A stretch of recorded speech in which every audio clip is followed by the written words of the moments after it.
Hi friends जय जगन्नाथ आपन स्वागत कर पुणी एक नुआ भिडियोटी थिला कालिया दर्शन पवित्र कार्तिक मासरे जगा दर्शन करवा कालिया दर्शन करवा भाई तो बहुत बड़ भाग्यर कथा।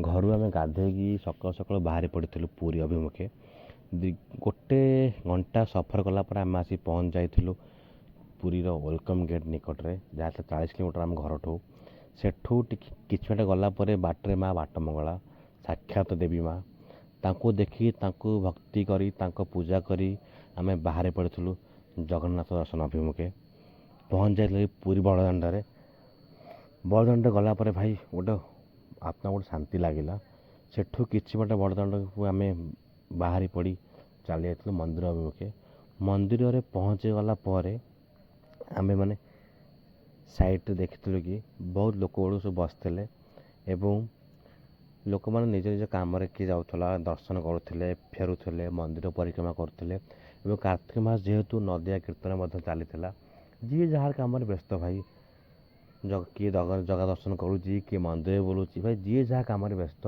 आम जे गाड़ी पार्किंग करूँ गाड़ी पार्किंग भाई पार्किंग पूरा मागणा था बहुत व्यवस्था बहुत भल था मंदिर प्रशासन कमिटी तरफ मैनेजमेंट भाई बहुत भल था मैनेजमेंट सेठू आम गाड़ी पार्किंग करी बाहर पड़ू मंदिर परिक्रमा कर मंदिर परिक्रमा जावा बाटर आम देखा पाई ब्राह्मण माने बसते एवं किसी श्राद्ध कार्यक्रम आरंभ चलता जहाँ कहती जो कहती 22 पाँच जो कौन श्राद्ध दवा कथा सेटा आज को 2-3 वर्ष तला बंद हो बोधे आगे ये श्राद्ध पद्धति भितर दि जाऊला 22 पाँच भितर एवं मंदिर तरफ प्रशासन तरफ यहाँ को बाहर कर दि जाए बाहर जोटा हो बहुत बढ़िया ना भितर बहुत अपरिष्कार असुविधा होता आम्भे मैंने आम पितृ लोक श्राद्ध दे था आशीर्वाद प्राप्त कर मन पकाऊ से बड़ भाग्यर कथा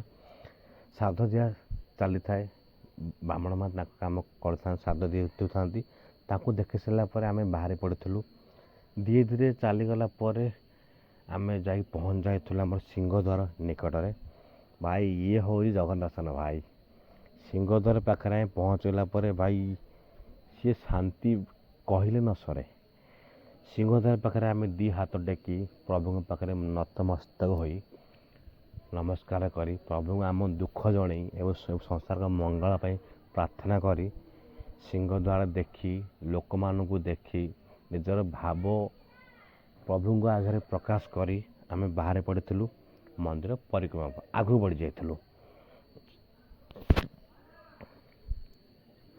ये थिला आम सिंहद्वार दृश्य बहुत सुंदर थिला दृश्यटी आपण मान अनुरोध करी आपन थोड़ा आसे पूरी बुली जातु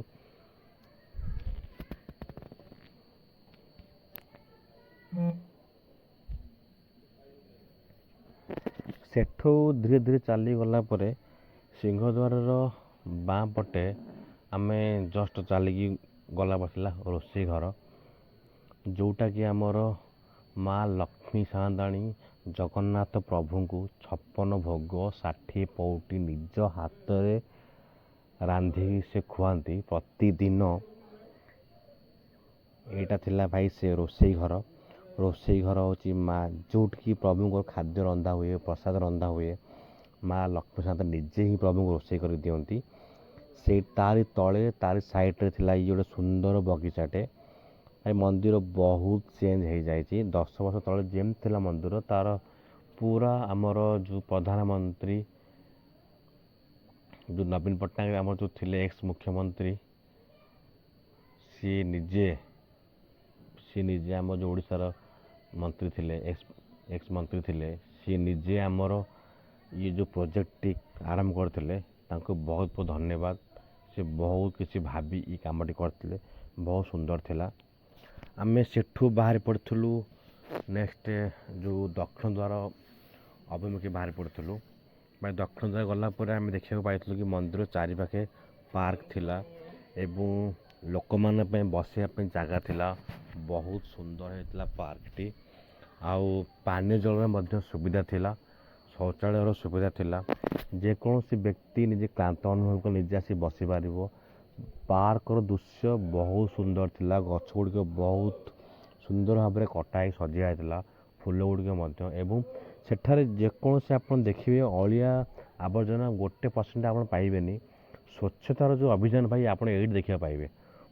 ଏତେ ସୁନ୍ଦର ଥିଲା ମନ୍ଦିରଟି ଏବଂ ମନ୍ଦିର ଚାରିପାଖର ପରିଷ୍କାର ପରିଚ୍ଛନ୍ନତା, ରାସ୍ତା ଏବଂ ପ୍ରତ୍ୟେକଟି ଦ୍ୱାରେ ଆମର ଶ୍ରୀମନ୍ଦିର ଯେଉଁ 4ଟା ଦ୍ୱାର ଅଛି, ପ୍ରତ୍ୟେକଟି ଦ୍ୱାରରେ ଆପଣ ଏଭଳି ଗାର୍ଡ଼େନ୍ ଦେଖିବାକୁ ଆପଣଙ୍କୁ ପାଇବ। ଲୋକମାନେ ବସିବାକୁ ପାଇବେ ଏବଂ ନିଜର କ୍ଳାନ୍ତ ମେଣ୍ଟେଇବେ।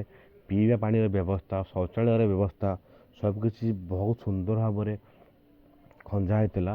ଧନ୍ୟବାଦ ଦେବି ନବୀନ ପଟ୍ଟନାୟକକୁ। ସିଏ ଏକ ଦୃଢ଼ ନିଷ୍ପତ୍ତି ନେଇକି ଏଭଳି ଗୋଟେ କାର୍ଯ୍ୟ କରିଛନ୍ତି। ମୁଁ ହ୍ୟାଟ୍ସ ଅଫ୍ ତାଙ୍କୁ ବହୁତ ଧନ୍ୟବାଦ ଦେବି। କିନ୍ତୁ କାହିଁକିନା ଆପଣ ନିଜେ ବି ଯଦି ଓଡ଼ିଶା ହେଇଥିବେ, ଆପଣ ନିଜେ ବି ଦେଖିଥିବେ 10 ବର୍ଷ ପୂର୍ବରୁ କି 5 ବର୍ଷ ପୂର୍ବରୁ ପୁରୀ ମନ୍ଦିର କେମିତି ଥିଲା।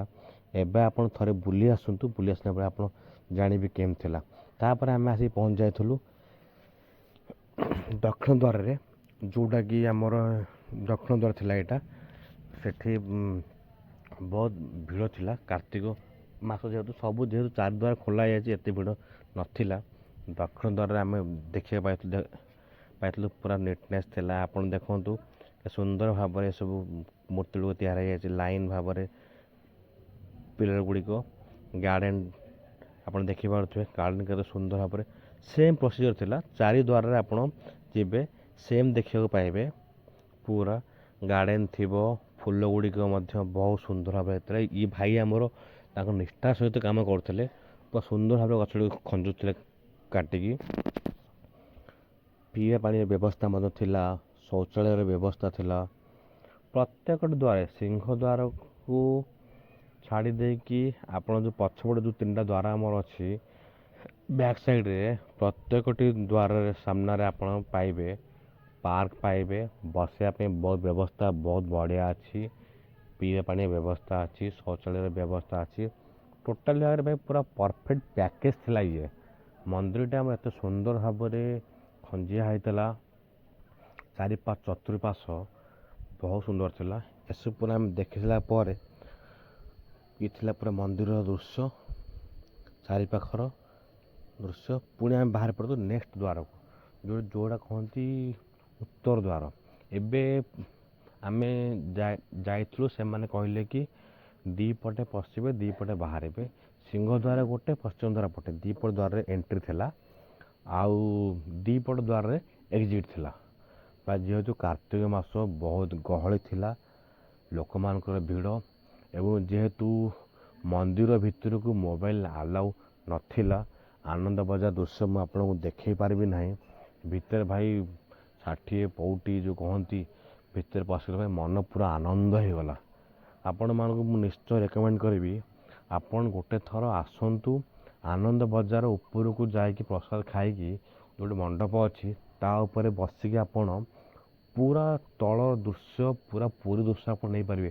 ଦୃଶ୍ୟଟି ଏତେ ସୁନ୍ଦର ଥିଲା ଭାଇ, ଯଦି ମୋବାଇଲ ତ ଭାଇ ଆଲାଉ ନାହିଁ, ମୋବାଇଲ ଥିଲେ ମୁଁ ଆପଣଙ୍କୁ ଦେଖେଇଥାନ୍ତି ମାନେ ଦୃଶ୍ୟଟି କେମିତି ସୁନ୍ଦର ଥିଲା। ଆପଣ ନିଜେ ଆସନ୍ତୁ, କାହିଁକି ପୁରା କିଛି କହିହେବନି ଏଠାରେ, ଭିଡ଼ିଓଟି ବହୁତ ଲମ୍ବା ହେଇଯିବ। ଆପଣଙ୍କୁ ରିକ୍ୱେଷ୍ଟ କରିବି ଆପଣ ନିଜେ ଯାଆନ୍ତୁ, ଆପଣ ଠାକୁରକୁ ଦେଖନ୍ତୁ, ଦର୍ଶନ କରନ୍ତୁ ଏବଂ ପୁରା ଆନନ୍ଦ ବଜାରର, ପୁରୀର ଏବଂ ମନ୍ଦିର ଚାରିପାଖର ଦୃଶ୍ୟ ଆପଣ ପୁରା ସୁନ୍ଦର ଭାବରେ ନିଅନ୍ତୁ। ବହୁତ ଭଲ ଥିଲା ଭାଇ।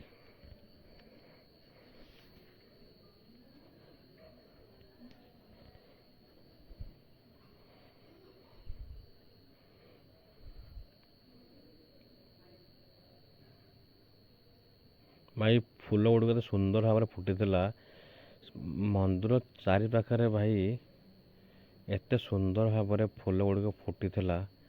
ଏବଂ ଆପଣ ଦେଖନ୍ତୁ ଏ ଯେଉଁ ପାର୍କଟି ଯେଉଁ ତିଆରି ହେଇଛି, ବହୁତ ସୁନ୍ଦର ଭାବରେ ତିଆରି ହେଇଛି। ଲୋକମାନେ ୟା ଉପରେ ବସିବେ, ଗଛର ମଜା ନେବେ, ଫୁଲର ମଜା ନେବେ, ମନ୍ଦିର ଚାରିପାଖରେ ବହୁତ ମଜା ନେବେ। ଇଏ ଥିଲା ଆମର ମନ୍ଦିରଟି ପୁରା। ସେଠୁ ଆମେ ବୁଲିକି ଆସି ଯାଇଥିଲୁ ଲାଷ୍ଟକୁ ଉତ୍ତର ଦ୍ୱାରକୁ। ଉତ୍ତର ଦ୍ୱାର ପହଞ୍ଚିଲା ପରେ ଆମେ ଭିଡ଼ିଓଟି ଶେଷ କରିଥିଲୁ ଏବଂ ଆମ ଘର ଅଭିମୁଖେ ବାହାରି ପଡ଼ିଥିଲୁ। ଏମିତି ନୂଆ ନୂଆ ଭିଡ଼ିଓ ଏବଂ ଜାଗା ଦେଖିବା ପାଇଁ ମୋ ଚ୍ୟାନେଲକୁ ସବସ୍କ୍ରାଇବ୍ କରନ୍ତୁ, ଲାଇକ୍ କରନ୍ତୁ, ସେୟାର କରନ୍ତୁ। ନୋଟିଫିକେସନ୍ ବେଲ୍ଟିକି ଅନ୍ କରିଦିଅନ୍ତୁ। ଏବଂ ମୁଁ ଆପଣଙ୍କୁ ଗୋଟେ ରିକ୍ୱେଷ୍ଟ କରିବି, ଆପଣ ନିଜେ ଆସନ୍ତୁ, ନିଜେ ଜଗନ୍ନାଥ ମନ୍ଦିର ଦେଖନ୍ତୁ, ମନ୍ଦିର ଚତୁଃପାର୍ଶ୍ୱ ବୁଲନ୍ତୁ, କେତେ ସୁନ୍ଦର ହେଇଛି ଭାଇ। ନିଜେ ଆସି ଥରେ ଦେଖନ୍ତୁ। ଏଇ ପବିତ୍ର କାର୍ତ୍ତିକ ମାସରେ ଆପଣ ଆସିଲେ ମନ ଆହୁରି ପ୍ରଫୁଲ୍ଲିତ ହେବ। ଭିଡ଼ିଓଟି ଦେଖନ୍ତୁ ଏବଂ ଏନ୍ଜୟ କରନ୍ତୁ। ନିଜେ ଆପଣ ଗୋଟେ ଥର ଆସନ୍ତୁ ପୁରୀ, ରିକ୍ୱେଷ୍ଟ କରିବି ଆସିକି ଦେଖନ୍ତୁ, ଆପଣ ଜାଣିପାରିବେ ମନ୍ଦିରଟି କେମିତି ହେଇଛି ଏବଂ ମନ୍ଦିରର କାର୍ଯ୍ୟକଳାପ ଏବଂ ସୁନ୍ଦରତା କେମିତି ଆପଣ ନିଜେ ଉପଭୋଗ କରିପାରିବେ। Thank you. ମୋ ଭିଡ଼ିଓଟି କେମିତି ଦେଖନ୍ତୁ, ମୋତେ ଆପଣ ଟିକେ ଏନକରେଜ୍ କରନ୍ତୁ, ଆପଣଙ୍କ ସପୋର୍ଟ ଦିଅନ୍ତୁ ଏବଂ ମୋ ଚ୍ୟାନେଲ୍ଟିକି ସବସ୍କ୍ରାଇବ୍ କରନ୍ତୁ, ଲାଇକ୍ କରନ୍ତୁ, ନୋଟିଫିକେସନ୍ ବେଲ୍ଟିକି ଅନ୍ କରିଦିଅନ୍ତୁ। Thank you. ଜୟ ଜଗନ୍ନାଥ। ପୁଣି ଏକ ନୂଆ ଭିଡ଼ିଓରେ ଦେଖା ହେବା।